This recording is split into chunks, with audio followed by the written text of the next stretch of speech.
Hello friends, welcome to channel 686. News. TV. If you haven't subscribed yet, press the subscribe button right now. The information is taken from open media sources. Today, I will share first news that I found on the internet. Take a comfortable seat, let's begin. Speaker Johnson appeared at Mar-a-Lago on Friday to make a statement alongside his party's presumptive presidential nominee. Former President Trump and House Speaker Mike Johnson were also at the event. Both men are actively fighting to repeal the 2020 election. At a press conference, they suggested that non-citizens should not be allowed to vote, even though it is already illegal to do so. House Republicans have introduced a bill that would require proof of citizenship to vote. They cite the Immigrant Reform and Responsibility Act of 1996, which prohibits non-citizens from voting in federal elections. But the Brennan Center, which tracks voting issues, says instances of non-citizens voting are extremely rare. Trump's visit to Mar-a-Lago showed his influence on the party despite legal challenges. Johnson, on the other hand, faces challenges to his job due to legislative and funding setbacks. Visits by powerful figures like Trump and Johnson have sparked talk of a possible coup.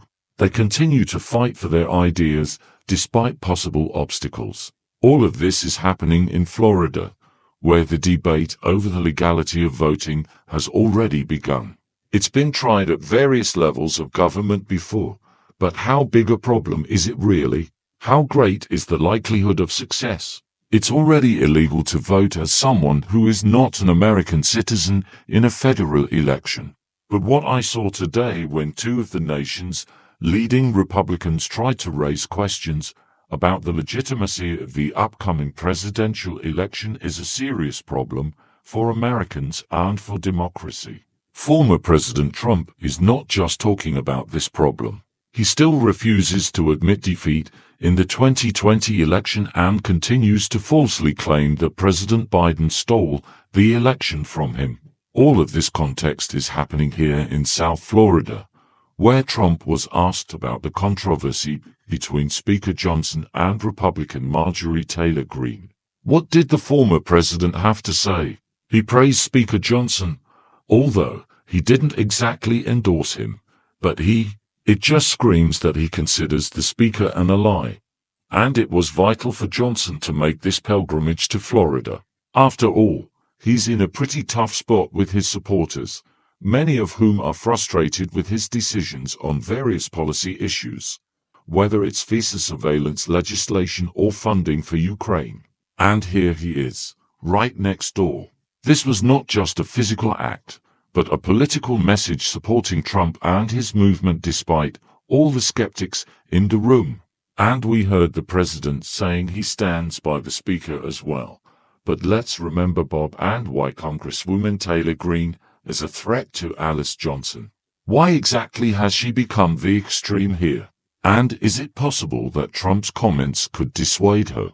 Anything is possible, given that this move in Congress sparked a motion that could effectively be called challenge to the speaker. A member of Congress brought up the motion, and lo and behold, Kevin McCarthy, Speaker Johnson's predecessor, was eventually impeached. Johnson came in and took the gavel. And now look at Marjorie Taylor Greene, who has little power inside the House, but someone who has real influence in the Republican Party. Trump doesn't dismiss her solely because he knows she's real political capital, but that doesn't mean he always approves of her actions, right? Robert Costa, thank you. If you found it interesting, like, subscribe to the channel, and share your thoughts in the comments section. Goodbye until we meet again.